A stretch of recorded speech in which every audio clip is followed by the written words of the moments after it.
osjećam moralnu odgovornost da kažem sve ono što se je dogodilo još od prošle godine i što je kulminiralo događajima prije par dana kada se na neprihvatljiv i na nezakonit način preko leđa građana grada Valpova i dijela Belišća pokušalo poslati određene poruke i pokušao riješiti jedan problem koji je na relaciji Hidrobela i Dvorca prisutan već više mjeseci.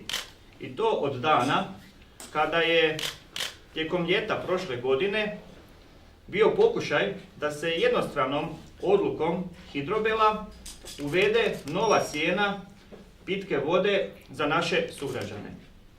Mi kao odgovorni upravljači, skupštinari naše tvrtke Dvorac d.o. Valpovo, u kojoj ne sjedi samo grad Valpovo, nego i predstavnici općine Bizovac, Petevci i općina Koška, smo prišli na proceduralan način u grad Belišće sa upitom zbog čega je ovako visoka cijena vode namijenjena za buduće vodne usluge.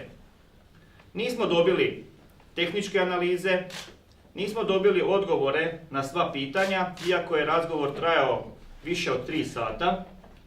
I vjerovali smo da ukoliko bi takvu cijenu trebali predočiti našim sugrađanima i naplatiti im kroz buduće uplatnice tu cijenu vode, da trebamo imati valjane razloge za to. Zakonska je procedura jasna. Ako se jednostavno ne može definirati cijena, ne može se definirati cijena ni u dogovoru, traži se preko arbitraže Vijeća za vodne usluge privremena cijena, a kasnije sudskim putem vještačenje i odluka koliko će ta cijena biti za sve korisnike vodoopskrbnog sustava. Nismo željeli najskuplju cijenu vode u Republici Hrvatskoj. Kakva god bude bila cijena, mi ćemo poštivati one institucije koji tu cijenu moraju definirati, a to je sud. I tako se ponašamo od tada, tako ćemo se ponašati u buduće. Sve odluke koje su donešene od strane suda, to su odluke i Općinskog suda u Valpovu i Trgovačkog suda u Osijeku.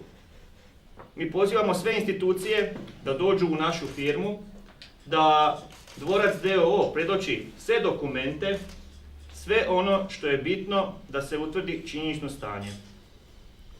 Grad Valpovo nikad nije bježao od svojih obveza, tako i Dvorac d.o.o. Valpovo.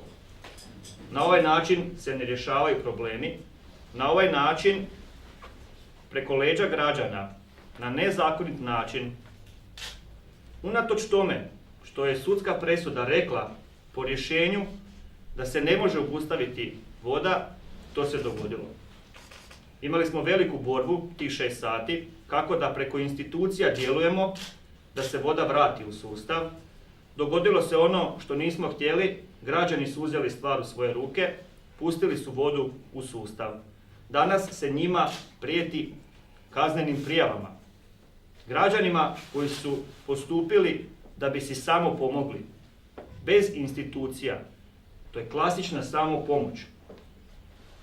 Želimo vidjeti koja je to prava cijena i što građani svih sredina zapravo plaćaju. Pozivamo institucije da se uključe u ovaj predmet. Pozivamo Ministarstvo poljoprivrede, šumarstva i vodnog gospodarstva da se uključe u ovaj predmet. Vijeće za vodne usluge i sve nadležne institucije suda.